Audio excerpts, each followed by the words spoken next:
Welcome back to the Magic the Gathering unofficial audiobooks podcast. Again, just a quick reminder to check out the Patreon to help support this project. Hit our goal of reuniting friends. Read more about that at the Patreon. The link is in the show notes. And don't forget to join the Discord too. It's great seeing new members posting and getting involved. Again, the link in the show notes. Let's get to this chapter. Let's go.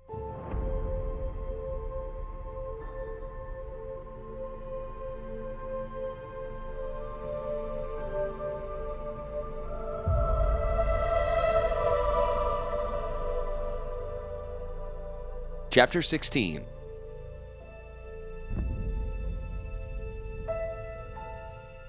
Joyra stood on the lofted control platform at the nexus of the mana rig. To one side of her stood Teferi, to the other, Karn.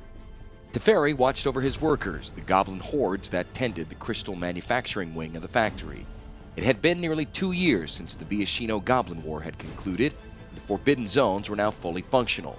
Each of the 3 clans of Goblin, the Silvery Tristo, the Red Destro, and even the irrepressible Grey Grabbits, had aided in the cleaning and the repair of the facility. In doing so, they had risen to their individual levels of ability. Chieftain Gloss-Tongue Crackcast of the Tristo had become the nominal leader of the 3 clans, but a certain manic Grabbit machinist had won over the masses with his antics, his nonsensical but volatile speeches, and his instinctiveness and incessant glad-handing. Though all decisions were made by Chief Crackcrest, they had to be approved by Machinist Turd. The great creature even now climbed to the observation post. He scrambled up a ladder engineered for goblins, considerably larger than he. His much spattered coveralls jangled with small shiny tools that no one had ever seen the goblin use, bits of metal Turd wore like talismans or awards. Despite his inability to perform actual work, the creature was in constant motion. His eyebrows, great knotted tufts of hair that were even more prominent than his prominent nose, were raining sweat down on his knobby chin. As he grabbed the rails of the control platform and pulled himself up beside Teferi, Turd gave a bright, sharp-toothed smile. It was one of his proudest features. A goblin with a full set of teeth was a rarity. One with white teeth was a messenger from the gods. Turd kowtowed obscenely, tipping a little rag of felt that he considered a hat. "Rock things already!" Turd's reports were no more explicit than his speeches. Interpreting them typically took a tedious game of charades. Teferi gave a long-suffering sigh. "The ore conveyors?" Turd shook his head with such abruptness that an umbrella of sweat unfolded from him onto all those around. "The crystal presses?" Teferi guessed. Turd pursed his scabby lips in thought and then whipped his head as though he were trying to rend the suggestion with his teeth. "The Thran metal molds?" Ecstatic, Turd touched a withered finger to his nose. Yes, we make rocks today, yes!" Teferi shook his head. "Not until the ore conveyors and crystal presses are ready." "You make Turd a pretty big rock." "Yes," Teferi assured. It had been one of the incentives provided to goblin workers that once a month, when the rig was in operation, each would receive a small crystal. In fact, only a cast-off shard from the cut stone. Even if a goblin had happened to get a hold of a larger stone, none of the crystals from the rig would be imbued with power until it was charged with mana. Even the smallest of stones would permanently drain the mana from a large tract of land. To power a stone the size of the one Urza had designed for his flying ship would require the mana destruction of the whole world. "Turd uses stone to be big magic man, to become big king of goblins." "Yes," Teferi humored, "and that will be a bright day for all of us." "Turd go tell goblin scum, work faster, then he's be king sooner." "Go do that." Even as the irascible little fellow scuttled his way down the ladder and shouted commands to his kingsmen, a very different liaison officer climbed the opposite ladder. Diego Derv had proven himself a capable and level-headed lizard man in regearing the Thran forges. Now, with the ancient enemy, the Viashino, occupying half of the rig, it was only creatures such as Diego and Bayfire Eye himself that kept the creatures from all-out revolt. Diego, the Bay, and Joyra's continual reminders that Urza would return any day. Joyra was not the official manager of the Thran forges. That job fell to Karn, the very creature who was promised to the lizard man in payment for their labors. Diego rose to his full height on the platform. He had grown in the last 4 years and looked Karn directly in the eye. "We finished the casting Master Moser requested. He asks that you come to approve them." Karn nodded. "I'm waiting for a report from the lava batteries. Then I can come with you." Iago took a deep breath and spoke with a strained voice. The completion of these castings, we have fulfilled the terms of our agreement. We asked for the payment of the price owed us. Before Karn could answer, Joyra interrupted. Actually, we have still not successfully created a Thran Metal Man. She glanced warily between reptile eyes and silver ones. Those were the terms of our agreement. You've abandoned that project, Iago objected. Actually, no, Joyra said quickly. We have a new design, one that takes into account the metal's growth patterns. May I see those plans? Iago asked. Tomorrow, Joyra said. I'll provide them to you tomorrow. We can begin our castings then. Iago wore a suspicious expression. Once these new machines are cast? Yes, Joyra said. Then you will have your price. You will have the Silver Man. Iago bowed low and backed down the ladder. Joyra, Karn, and Teferi traded sober looks. You don't have any new plans, do you? Teferi asked. Joyra shrugged. I have old plans for Talarian runners. I'll modify them tonight, taking into account Urza's nesting doll pattern of construction. It'll hold him off for a while more. May even prove useful fighter for the Phyrexian wars. That mention brought all of their thoughts around to Baron and besieged Talaria. Joyra spoke for them all. I hope Urza returns soon. Every axe blow that struck the trees of Argoth bit into the man's limbs. Every fire that mantled his Maganoth trees flared through his veins. Every killing blast and grating landslide enervated him. Urza was on the island. Urza and Mishra. Their names were Plague and Famine, Fire and Flood. From opposite ends of the land, they tore at each other. They converged, and whatever stood between them was destroyed by their fury. The man in the wood watched as ancient trees leaned and crackled and fell. Their bulk did not even rest on the root cluster before vast machines yanked and hewed and hacked them into beams and joists and planks, but mostly scrap. Bark and thin branches, leaves and buds became only mounds of debris over which the killing machines rolled. Black snakes of smoke coiled into the troubled sky. There they joined great mountains of darkness, hovering as though in mourning. What could drive those killing brothers? What passions? And yet the question seemed false. It was forced into the man in the wood from the outside.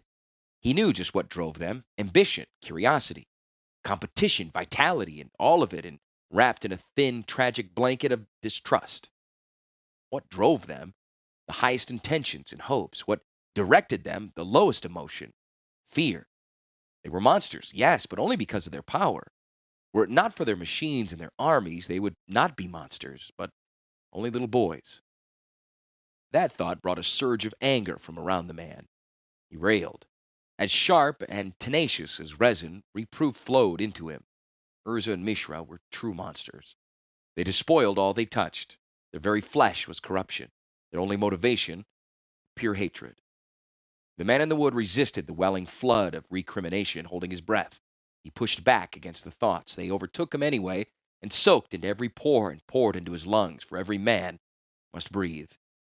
There was something wrong in that thought, but the distinction drifted away on a fresh wave of agony. In that screaming space, there was no room for any excuse, any forgiveness, but only the undeniable sentence of guilt. At the man's throat, there came another sound of screaming and more visions. Not trees burning now, but people, white-robed students.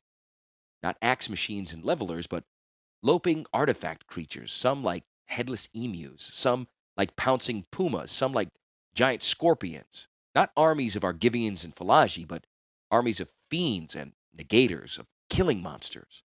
They swept over another island, far away, not Argoth, but the name would not form in his mind. In the face of this new, horrific assault, the armies of Urza and Mishra seemed civilized and noble. Felling trees seemed nothing in the face of burning children. An idea lurked there, something about the better war to fight, the war that could prevent the apocalypse. That thought, too, was squeezed out of being in the furious fist of wood around the man. If only he could think, if only he could hold a thought in his head, a thought of his own, then there was only pain.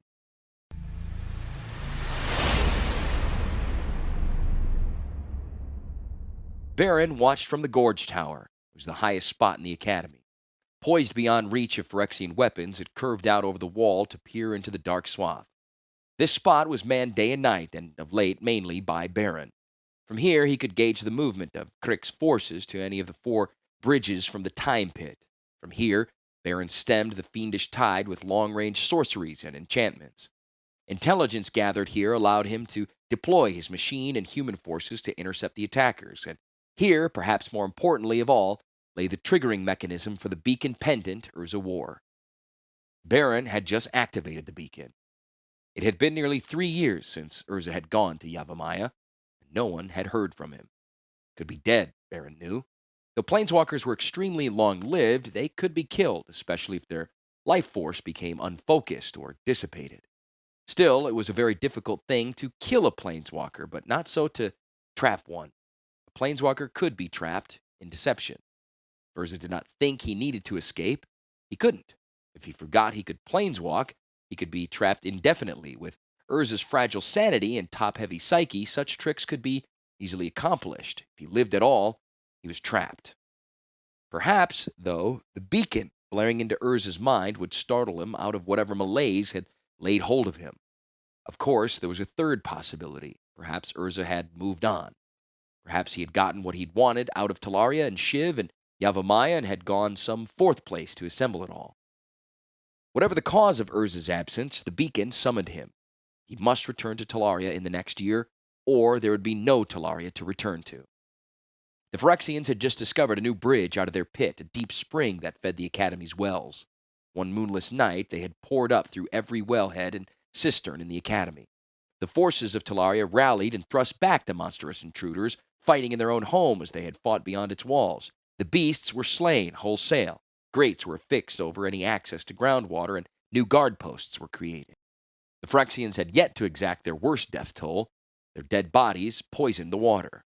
Any who drank from the school water supplies in the next days developed a flesh-eating disease that turned their muscles to bloody mush and made bone as brittle as crackers. 23 students and scholars died before the source of the contagion was discovered. All water for drinking or washing had to be brought from distant wells beyond the school walls. Now, Phyrexians could rise right in the midst of the Academy. The Talarian fortress had disappeared out from under Baron. The siege had suddenly turned into a jungle battle, dark, desperate, chaotic, and finally hopeless.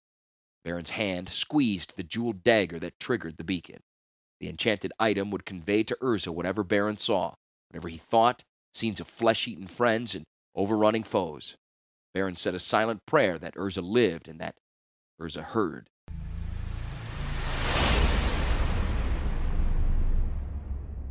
Joyra paced uneasily before the line of Thran metal defenders. Just behind her, Diego Derv marched.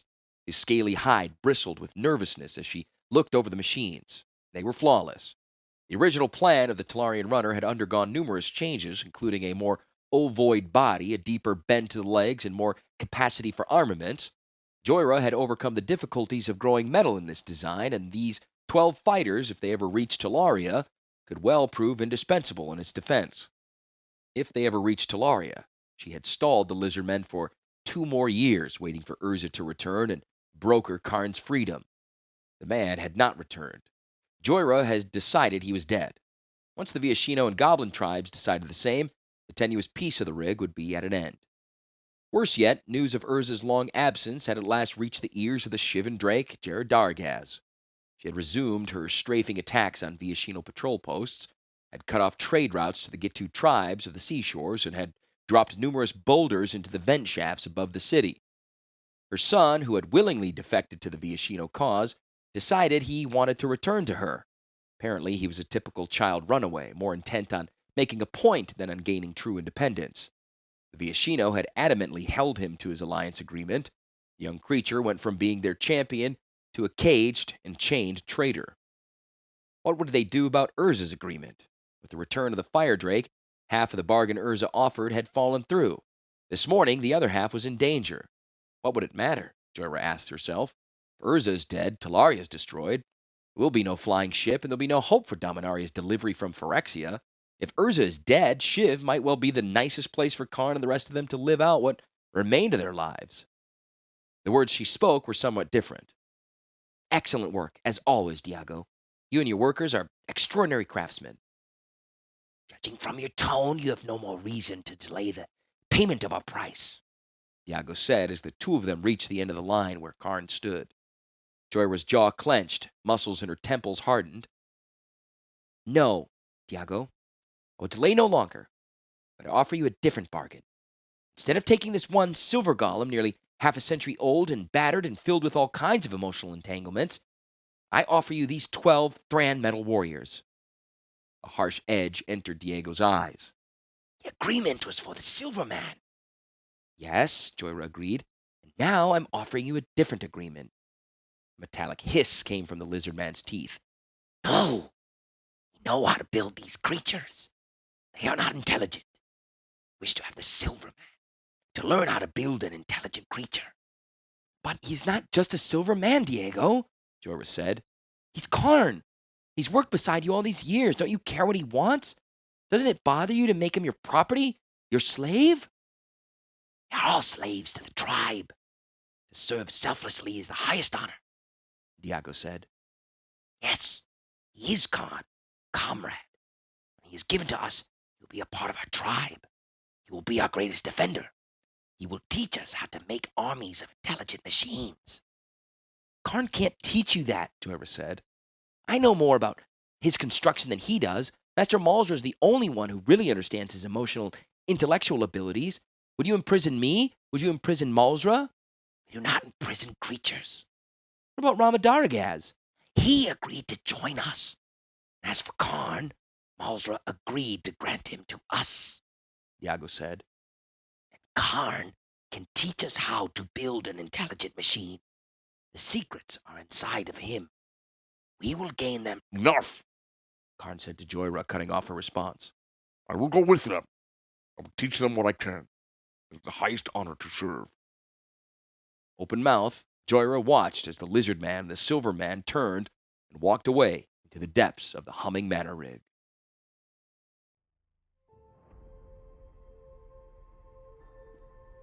They are everywhere. We cannot stand. We will not last the day. All will be dead. I still clutch the beacon, yet Urza does not come. We all will be dead. Baron, Mage Master of Talaria.